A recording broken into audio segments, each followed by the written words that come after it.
Feliz sábado. Que alegria estar com vocês aqui nessa manhã e nesses dias tão especiais, né? Dos 10 dias de oração. Muito bom sempre voltar aqui à Igreja de São Mateus, essa igreja tão querida, que está sempre no nosso coração e também nas nossas orações. Eu trouxe aqui para as crianças, eu acho que vai dar, para todas. Quem já conhece o material Se Liga? Acho que vocês ainda não conhecem, né? Vou tirar a máscara, esqueci. É uma revistinha para as crianças maiores, para os primários, para os juvenis, onde vocês vão poder anotar a cada sábado coisas diferentes sobre o sermão. Então, não é sempre a mesma coisa. Cada sábado vai ser uma coisa diferente. Geralmente, as crianças têm, né, o desenhozinho da adoração infantil, né?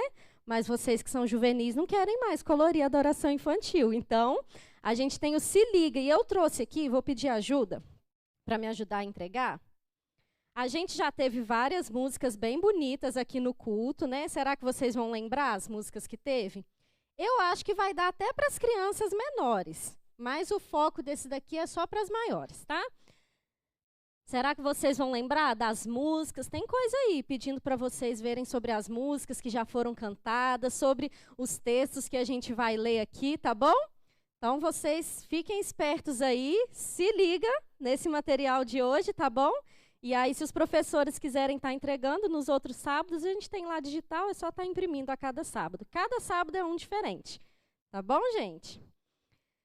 Você que já fez a sua jornada hoje de manhã, dos 10 dias. Começamos a estudar, então, sobre a oração e a missão hoje de manhã, né?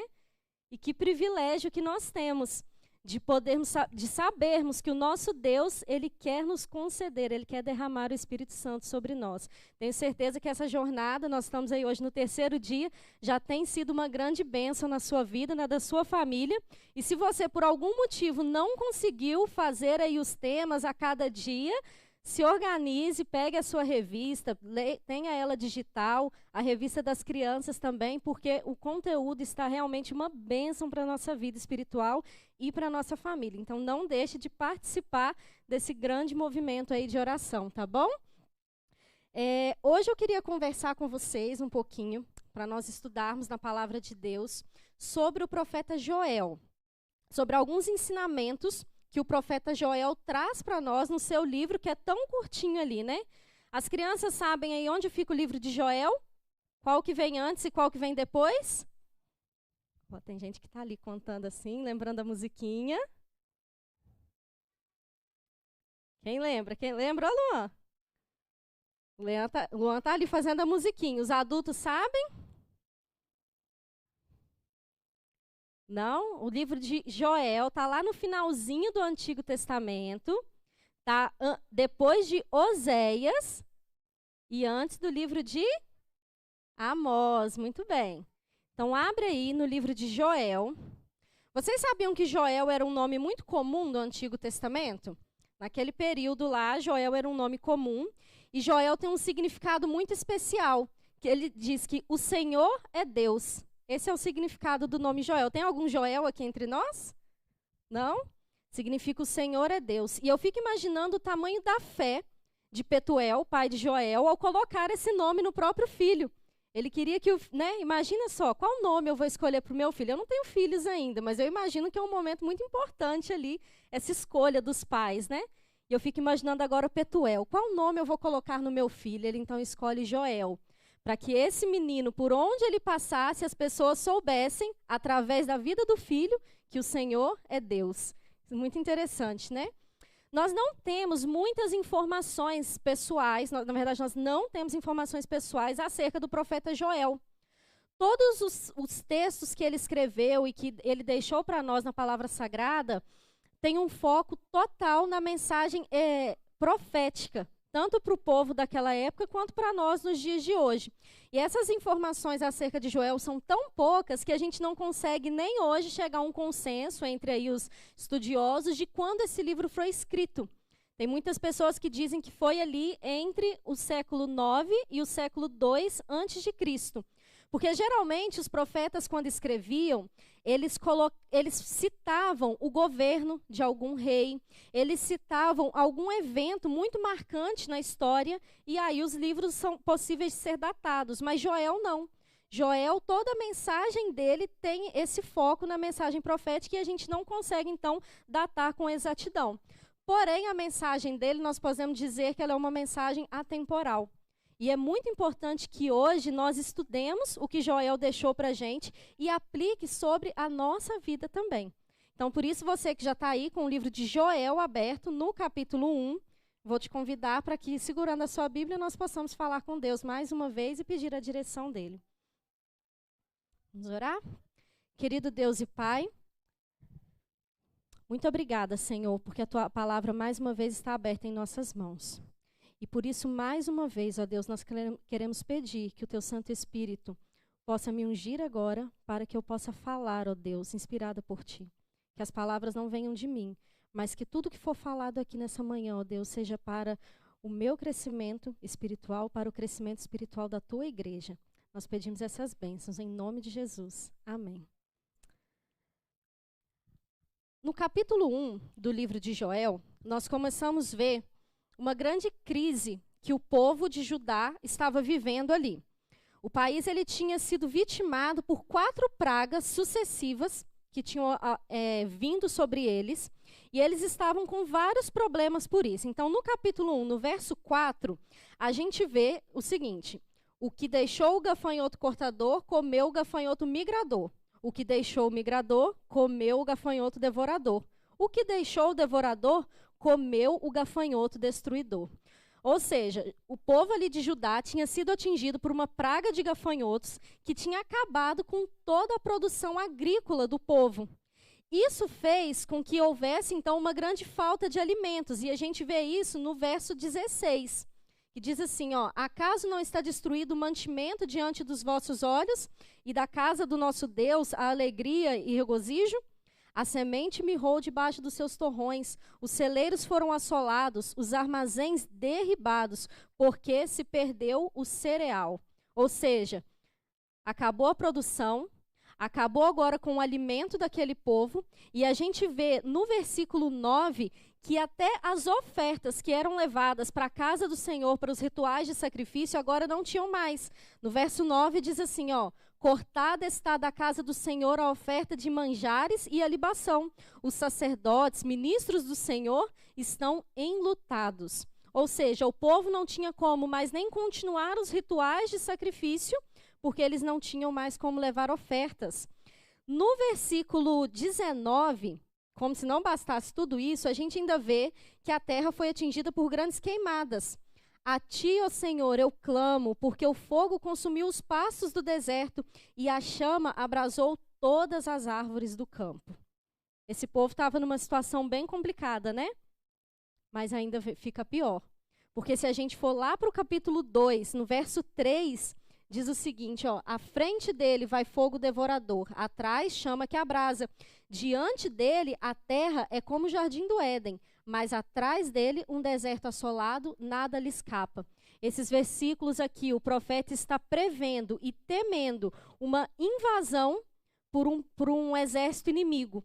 Nós não sabemos ao certo qual exército era esse, porque a gente não tem a data do livro em que o livro foi escrito, mas muito possivelmente era o exército babilônico, que estaria então vindo contra o povo, e era um exército assim muito terrível, e o profeta aqui agora, além de todas as desolações que o povo estava passando, ainda estava temeroso por conta dessa ameaça de invasão que eles estavam sofrendo ali. O povo estava em uma terrível condição, não é mesmo?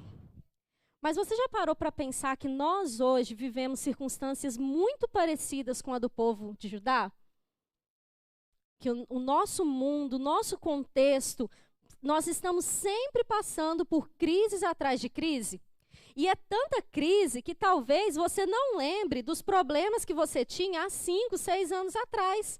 Das crises que o nosso mundo, que o nosso país passou há 10 anos atrás. Porque cada vez que a gente passa uma crise, vem uma pior. Eu, pesquisando sobre isso, eu anotei aqui algumas crises que nós passamos recentemente. Você lembra-se da do que aconteceu em 2010, que matou mais de 200 mil pessoas? Não, né? Foi o terremoto no Haiti. Ah, mas foi lá no Haiti, por isso que eu não lembro. Então tá bom. Em 2011, nós tivemos uma das maiores catástrofes climáticas aqui no nosso país. Você se lembra qual foi? Na região serrana. E nós tivemos vários desmoronamentos, vários deslizamentos, várias pessoas ali morreram também. Além disso, tsunami no Japão, né? Em 2013, a gente teve os tufões nas Filipinas também, que foi um das maiores desastres que teve ali nesse ano. E a lista aqui é muito grande. Fui anotando por ano e eu até parei. Eu parei aqui em 2016, quando a gente teve vários ataques terroristas em vários países do mundo. 2017, quando aquelas várias catástrofes climáticas atingiram os Estados Unidos. Mais de 1 milhão de americanos ficaram sem casas. A gente chega agora, né, em 2019, 2020, com a crise causada pelo coronavírus, e isso sem falar nas crises morais e nas crises espirituais que a gente tem vivido. Então, você percebe, a cada vez vem uma crise pior. A gente passa por uma e vem alguma coisa pior que faz até a gente esquecer o quão terrível que ela foi, a que a gente acabou de passar. E, muito provavelmente, tudo aquilo que nós estamos vivendo de ruim nos dias de hoje, vai vir outra crise pior num futuro muito próximo. Porque essa é a condição do nosso mundo. Então, diante disso tudo, né? Diante de todas essas crises, de todos esses problemas que a gente passa, que a gente sabe que só vão piorar, como a gente faz para não se desesperar? Esse é o grande segredo. Como que a gente faz para resolver os nossos problemas? Ou melhor, qual é a solução que Deus nos dá para que os nossos problemas aqui nessa terra sejam resolvidos enquanto nós vivemos aqui, enquanto nós precisamos continuar vivendo aqui, pregando o evangelho ao mundo até que ele venha. E Deus levantou o profeta Joel, naquele tempo, para dar essa resposta para o povo, que também estava assolado. E a mesma resposta que ele deu para o povo há cerca de 2.800 anos atrás, serve para nós nos dias de hoje. A solução de Deus dada ali através do profeta Joel para aquele povo e dada para nós hoje é uma só. E se chama reavivamento espiritual. Ellen White escreve para nós que um reavivamento da verdadeira piedade entre nós, eis a mais urgente de todas as nossas necessidades. Buscá-lo deve ser a nossa primeira ocupação. O profeta Joel, ele apresenta, a partir do capítulo 2, o reavivamento espiritual como sendo a solução, o método de Deus para superar aquela situação difícil, assim como para nós hoje. Agora, como que se dá esse reavivamento? Como que esse reavivamento ele vai, então, de fato acontecer? Como ele acontece? E eu queria destacar com vocês 4 pontos de como esse reavivamento acontece na nossa vida. E o primeiro ponto está lá no livro de Joel, no capítulo 2, a partir do verso 12. Vamos ler juntos? Joel, capítulo 2, verso 12. Ainda assim, agora mesmo diz o Senhor, convertei-vos a mim de todo o vosso coração, e isso com jejuns, com choro e com pranto. Rasgai o vosso coração, e não as vossas vestes, e convertei-vos ao Senhor vosso Deus, porque ele é misericordioso e compassivo e tardio em irar-se, e grande em benignidade, e se arrepende do mal. Quem sabe não se voltará e se arrependerá e deixará após si uma bênção, uma oferta de manjares e libação para o Senhor vosso Deus? Tocai a trombeta em Sião, promulgai um santo jejum, proclamai uma assembleia solene. Congregai o povo, santificai a congregação, ajuntai os anciãos, reuni os filhinhos e os que mamam. Sai o noivo da sua recâmara e a noiva do seu aposento. Chorem os sacerdotes, ministros do Senhor, entre o pórtico e o altar e orem. Poupa o teu povo, ó Senhor, e não entregues a tua herança ao opróbrio, para que as nações façam escárnio dele, porque hão de dizer entre os povos, onde está o seu Deus.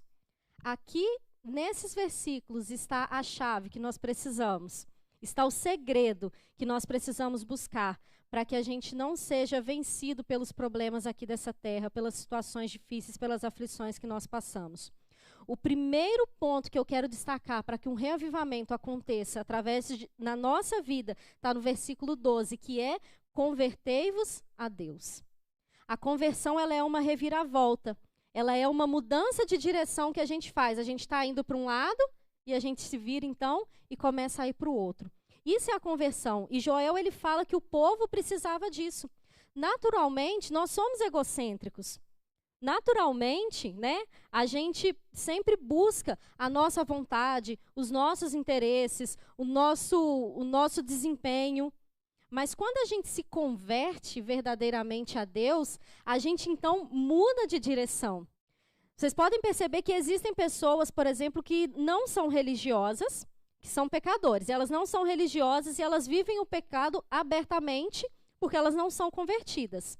Mas nós temos também pessoas que são religiosas e que não são convertidas, porque elas olham para si próprias, para suas obras, e elas acham que aquilo ali vai salvar elas, que aquilo ali é o que elas podem oferecer a Deus de melhor. E é essas pessoas religiosas que têm esse tipo de pensamento e sentimento no coração que precisam de uma conversão verdadeira. Porque quando a gente se converte verdadeiramente, Deus, ele passa a ser então agora o centro da nossa vida. Agora já não importa mais o meu gosto, agora já não importa mais a minha vontade, mas sim a vontade de Deus, o que Deus gosta, o que eu estou oferecendo para Deus do meu melhor e não o que eu quero para mim. Sabe? Quando a gente se converte verdadeiramente para Deus, a gente entende que as nossas ações, que a nossa salvação, ela depende exclusivamente da graça de Deus.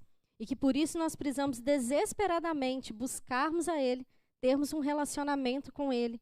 Porque só através desse relacionamento com o Senhor, só através da graça dEle sobre a minha vida, é que eu vou conseguir a salvação, é que eu vou chegar ao reino dos céus.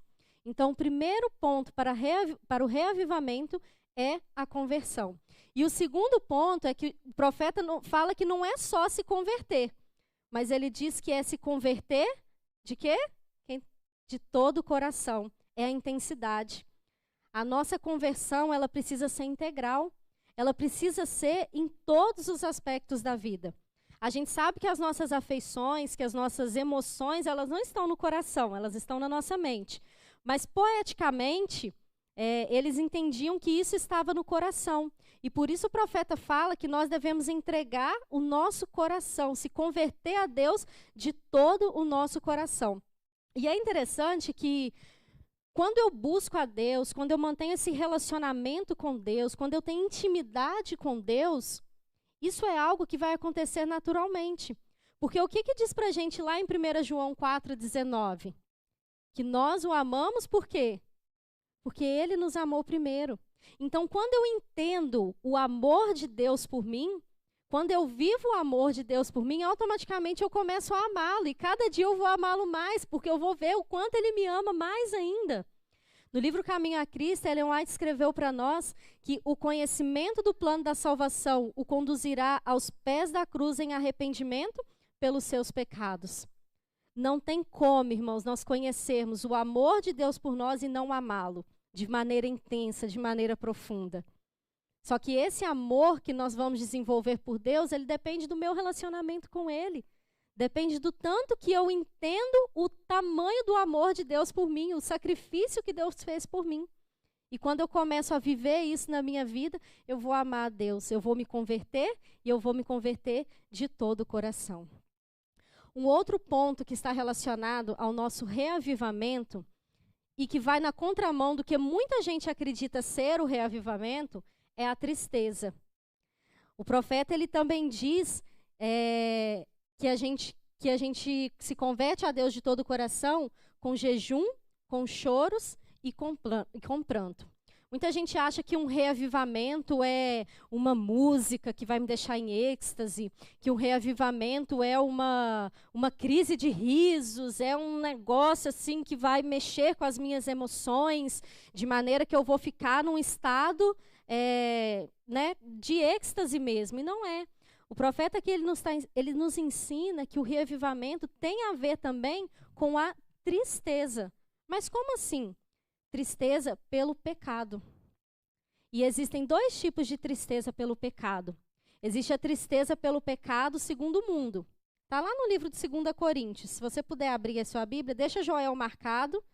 Não perde Joel não, mas vai lá em 2 Coríntios, no capítulo 7. Lá vai dizer para nós sobre os dois tipos de tristeza que o pecado traz. Tem pessoas que sentem prazer pelo pecado. Sentem prazer, buscam o pecado. Mas tem pessoas que sentem tristeza. E qual o tipo de tristeza que o pecado produz? 2 Coríntios 7, no verso 10. Porque a tristeza, segundo Deus, produz arrependimento para a salvação, que a ninguém traz pesar. Mas a tristeza do mundo produz o quê? Morte. Ou seja, a tristeza ela tem muito a ver com o nosso reavivamento. Por quê? Quando eu sinto tristeza pelo pecado, segundo Deus, eu vou ter um sentimento de arrependimento, de não querer mais fazer Deus sofrer, de não querer ter mais essas práticas. Esse tipo de tristeza é a tristeza que Deus diz aqui, né, que vem para a salvação. Mas, ao mesmo tempo, tem pessoas que sentem tristeza pelo pecado de uma maneira errada. Sentem ali culpa, sentem tantos sentimentos ruins que fazem elas se afastarem ainda mais de Deus, ao invés de buscar aquele que é quem pode resolver todos os problemas. Então, é importante para nós também entendermos que no processo de reavivamento, nós vamos sentir tristeza, mas a tristeza que traz arrependimento e que vai nos levar à salvação. E um último ponto que eu queria destacar sobre o reavivamento é a sinceridade. Uma prática comum, né, que as pessoas tinham naquela época era de rasgar as suas vestes quando elas estavam insatisfeitas, quando elas estavam tristes, né? E isso está aí no versículo 13 de Joel 2:13. Rasgai o vosso coração e não as vossas vestes. Joel aqui dá uma dura no povo, né? Porque apesar dessa prática ser usada ali para demonstrar tristeza, para demonstrar insatisfação, muitas pessoas faziam isso como uma encenação. E Deus não quer de nós encenações. Deus não quer de nós dramaturgia. Deus ele espera de nós um arrependimento sincero, uma tristeza sincera pelo pecado, porque o pecado nos separa dele. Deus quer que a gente compreenda o quão desamparados a gente fica sem ele nas nossas vidas. E dessa forma a gente sinta então ansiedade para buscar o nosso Deus, de maneira sincera. Buscar a Deus não só quando a gente está aqui na igreja, mas buscar a Deus quando a gente está no caminho para o trabalho, quando a gente está em casa, quando a gente está ali à toa, de folga. Vou buscar a Deus hoje, porque eu sinto ansiedade de estar com o meu Senhor. Ele quer de nós essa sinceridade. E esses 4 pontos que eu destaquei são pontos importantes para que a gente viva em nossa vida o verdadeiro reavivamento espiritual. E qual que é o resultado, então, desse reavivamento? De acordo com a Bíblia, a gente sabe que Deus ele não é um ser alheio das dificuldades que nós passamos aqui, das situações que nós passamos aqui. Porém, a gente precisa entender que a gente só obtém o benefício de Deus com os problemas que nós passamos se nós estivermos com Deus. Problemas nós vamos passar, talvez cada vez piores do que o que a gente já passou anteriormente. Porém, se nós estivermos com Deus, nós vamos obter desses problemas benefícios. Benefícios que nem nós mesmos imaginávamos. Você já deve ter vivido situações na sua vida onde você passou por grandes problemas que te trouxeram grandes ensinamentos, que te aproximaram talvez mais de Deus. Um problema que aconteceu que te aproximou mais da sua família. E assim quando nós passamos por problemas, mas com Deus, quando nós não abrimos mão da presença de Deus na nossa vida para nos ajudar em todos os momentos, nós vamos estar então tirando benefícios desses problemas que nós passamos, das situações difíceis. Existem pessoas que, quando começam a passar por problemas, elas abandonam a Deus. Elas se viram para Deus, elas acham que aquilo ali é tudo culpa de Deus, e elas então se tornam pessoas machucadas, se tornam pessoas amarguradas. Porque a melhor coisa que nós podemos fazer quando nós estivermos passando por aflições é buscarmos a Deus, porque Ele vai nos abençoar apesar das dificuldades que nós passamos. E nós vemos isso no verso 13. né? Ele diz ali, o profeta diz para eles: convertei-vos, porque ele é misericordioso, ele é compassivo, ele é tardio em irar-se, é grande em benignidade, ele se arrepende do mal. Quando nós passamos por esse reavivamento espiritual, mesmo em meio às aflições, mesmo em meio às dificuldades, nós vamos experimentar grandes bênçãos de Deus, como, por exemplo, a paz no coração, bênçãos também espirituais, bênçãos materiais. Queridos, todos nós passamos por problemas, e eu fico muito triste quando eu vejo pessoas que estão passando por problemas e, ao invés de entregar tudo nas mãos de Deus e confiar que Deus vai ajudá-la, que Deus vai tirar dali um grande ensinamento para ela, essa pessoa resolve se virar contra Deus. Hoje eu estou passando por um grande problema. Meu pai hoje está hospitalizado. Algumas das irmãs têm orado, eu não sei quantas viram. Meu pai foi hospitalizado ontem com Covid. Eu ainda não sei como ele está hoje. Eu tenho orado, eu deixei nas mãos de Deus. Dentro do recurso humano ele já está. O que a minha família lá podia fazer para conseguir que ele estivesse num bom lugar, a minha família fez. E agora ele está nas mãos de Deus. E não adianta agora eu querer me desesperar. Eu querer ficar aqui, né? Ontem até minha esposa falou: meu bem, você quer ir para lá? Eu falei: não adianta, ele está lá, ele está sendo cuidado, e eu tenho certeza que Deus está lá com ele e vai fazer o melhor na vida dele. E eu tenho certeza que meu pai vai assistir essa mensagem um dia. Eu já mandei esse link lá para ele hoje de manhã, ele não está vendo ainda, mas eu tenho certeza que ele vai assistindo, eu creio nisso.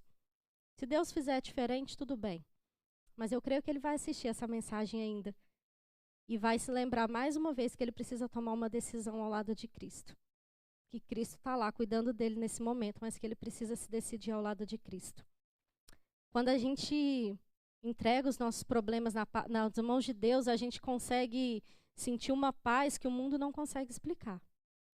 Só Deus pode dar para a gente, só Deus pode colocar isso no nosso coração. E essas são bênçãos que o reavivamento espiritual ele pode trazer para cada um de nós.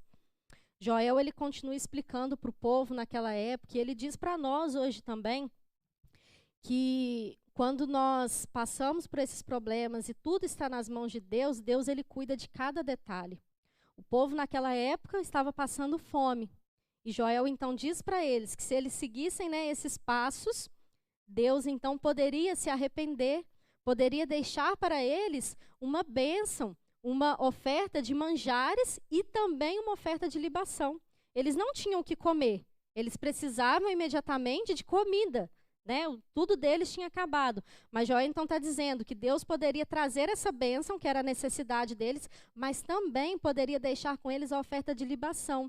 Porque sempre que nós somos abençoados, irmãos, Deus nos abençoa o suficiente para abençoar a nós mesmos e a obra dele.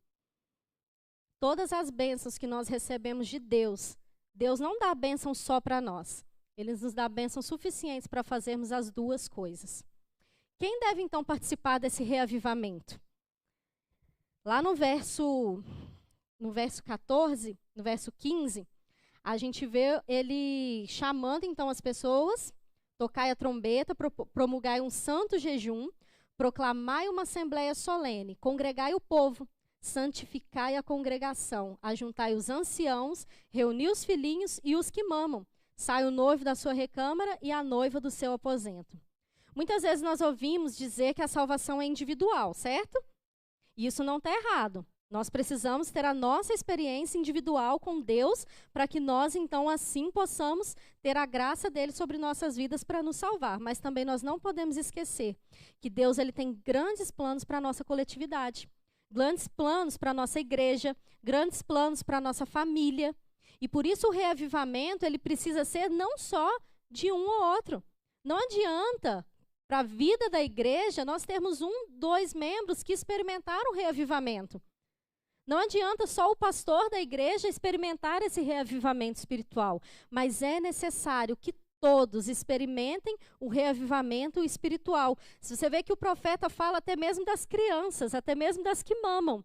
Porque como o próprio Jesus falou, é da boca, dos lábios das crianças que sai o mais perfeito louvor. Então as nossas crianças também precisam de reavivamento. A gente vê também Joel falando dos anciãos, que até as pessoas ali mais velhas precisavam buscar a Deus. Até mesmo as pessoas que já perderam pela idade, né, já perderam aí algum tipo de faculdade mental do corpo, da mente devido à idade, essas pessoas podem presenciar, podem ser participantes das bênçãos de Deus e participar também desse reavivamento espiritual. Eu tenho uma avó, ela está lá com seus 90 e poucos anos.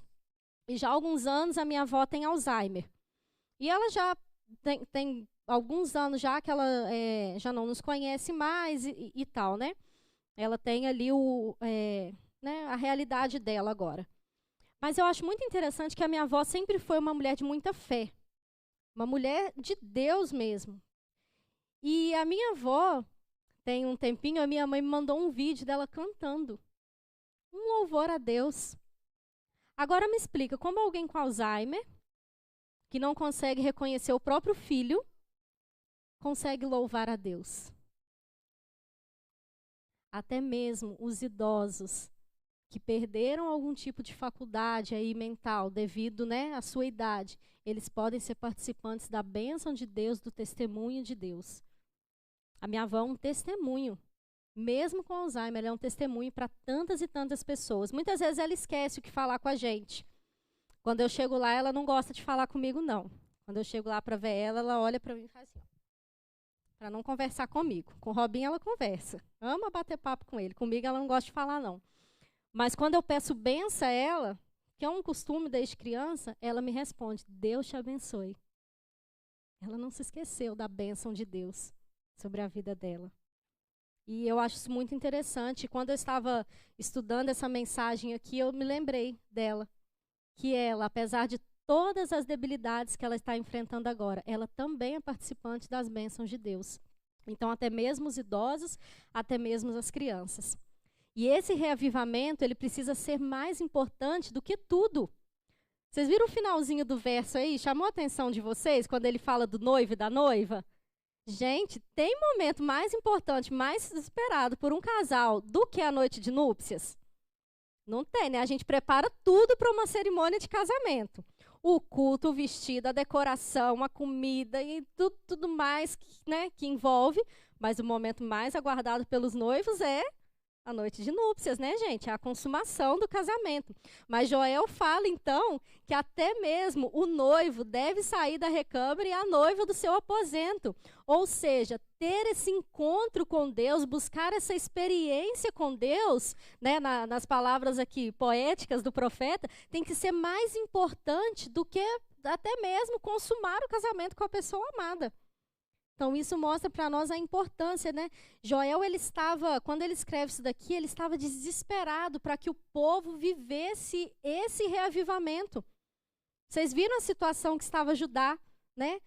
Prestes a ser invadido. Ele estava desesperado, ele via a importância, e era tão importante que o povo vivesse isso, mais importante até do que a consumação de um casamento. Então, nós podemos, trazendo para os nossos dias hoje, diante de tudo que nós passamos, de tudo que nós vivemos, ver a importância e a urgência que nós temos em nossa vida de reavivamento. E a gente fala muito sobre buscar o reavivamento, né? Nós precisamos buscar o reavivamento, nós precisamos buscar, mas é importante a gente lembrar também que a gente deve buscar o reavivamento com uma finalidade. A gente pede o reavivamento a Deus, mas a gente pede o reavivamento para quê? Por que nós queremos o reavivamento? A gente vê que os líderes ali do povo, né, eles precisavam nortear as intenções daquele povo. No verso 17 diz, chorem os sacerdotes, ministros do Senhor, entre o pórtico e o altar e orem. Poupa o teu povo, ó Senhor. Joel estava pedindo não só para o povo ser poupado das consequências que iriam atingir eles fisicamente, não. Uma das maiores preocupações de Joel era que o nome de Deus fosse envergonhado. E todas as vezes que o povo de Deus sofre por estar longe de Deus, o nome de Deus é envergonhado. Mas, pelo contrário, todas as vezes que nós, povo de Deus, vivemos à altura dos propósitos que Deus tem para cada um de nós, o nome de Deus, ele é, então, glorificado. E o grande objetivo do reavivamento da igreja, irmãos, é a glória de Deus. É para isso que nós precisamos pedir um reavivamento a Deus. Não é simplesmente para experimentar as bênçãos que Deus tem para nós. Isso é uma consequência natural. Quando nós obedecemos a Deus, quando nós buscamos a Deus, automaticamente nós vamos ser abençoados.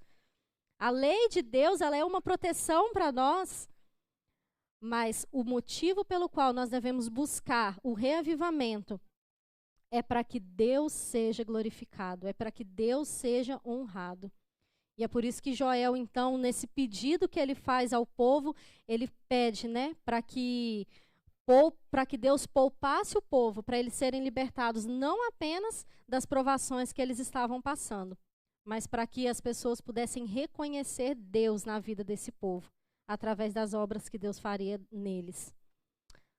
Quando nós passamos por tribulações, por problemas na nossa vida, às vezes é muito fácil a gente se revoltar, a gente esbravejar contra Deus. Mas por que, Senhor? E quando a gente tem esse tipo de atitude, a gente só está aumentando ainda mais o nosso sofrimento. Porque a gente se afasta daquele que é o único que pode nos ajudar a passar pelos problemas e que tem as soluções pelos nossos problemas. Todas as provações que nós passamos aqui nessa terra, todas as lutas, todas as dificuldades, todas as crises, elas não vêm para nos destruir. Mas Deus pode muitas vezes permitir que a gente passe por elas, para que elas sejam superadas pela graça e pelo poder de Deus. E Ele quer nos dar essa vitória.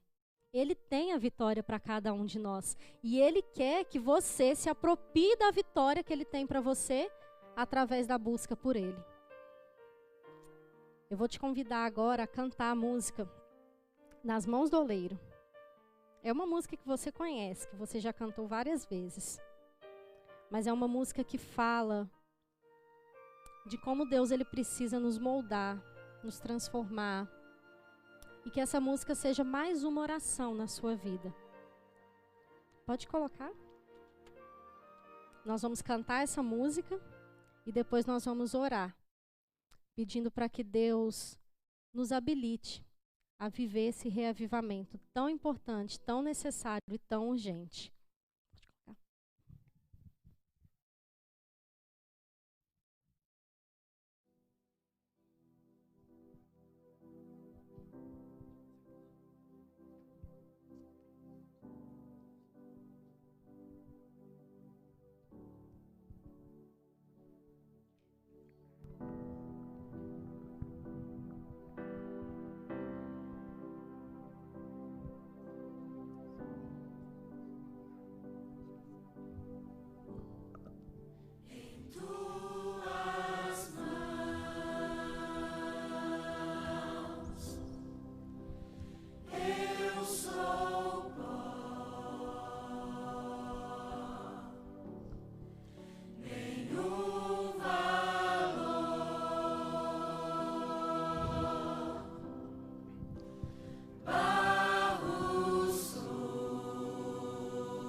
Em tuas mãos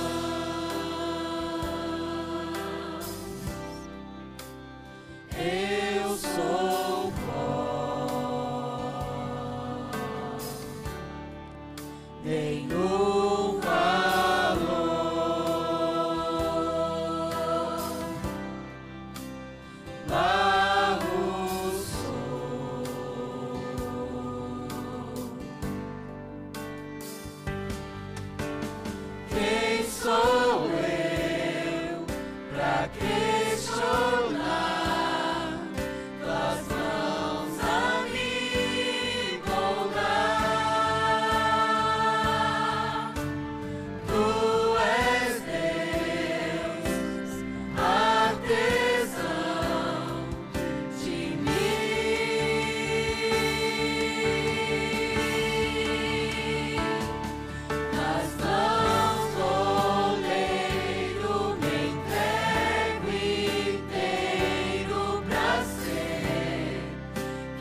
Eu não sei quantas vezes mais o Senhor vai precisar me quebrar, quantas vezes mais Ele vai precisar me moldar.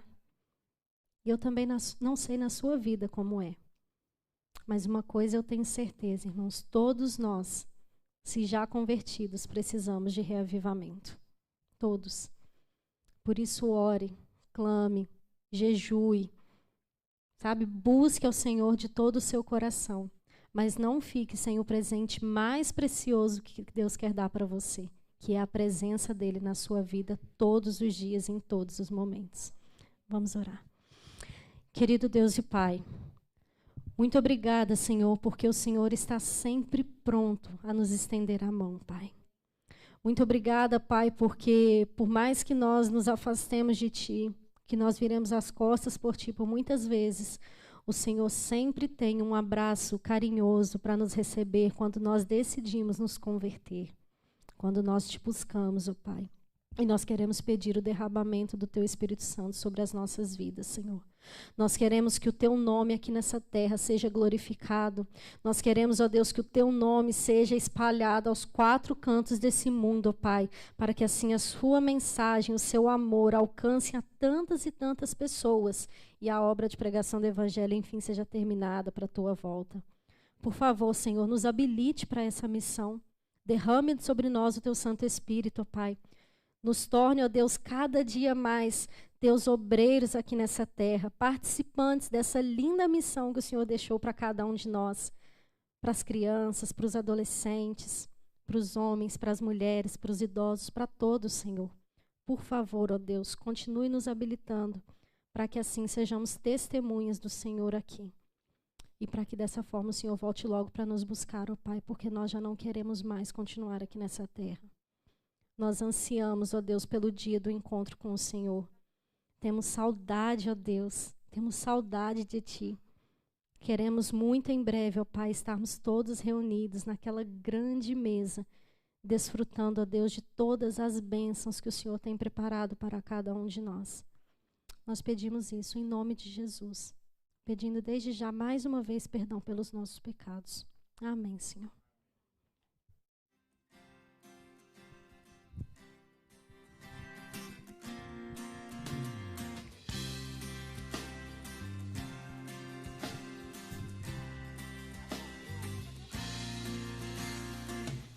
Senhor, em mim habitar, pois quero ser templo teu.